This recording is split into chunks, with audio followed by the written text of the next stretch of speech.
שיושב בהיריון והילד עוד ברחם, אם משמיעים לו רעש מונוטוני, איזה שיר כזה חוזר על עצמו עוד פעם, עוד פעם, עוד פעם, עוד פעם, עוד פעם, אז הוא יעני, שמשמיעים לו את זה אחרי שהוא נולד, הוא נרגע. יעני, איך שאתה משמיע לו את זה, בום, נרגע. בלדות כאלה, לא משהו קצבי. ומאז אני שם לו את זה, הוא נרגע. מוסימי לו זור הגוב, הוא רגע, אמרתי לה. בראשית שמיים על העולם, מאז כבו המים והאדם, חולמו על המוזיקה שהיא יפה וגם זכה לכל החייל. מה זה ממשיך? אני אחתוך את זה, אני אתחיל רק מכאן משהו.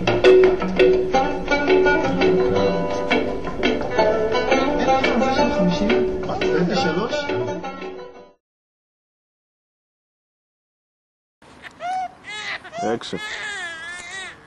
אתה יודע, אומרים שהאישה בהיריון ויש לה ילד בברחם. בברחם.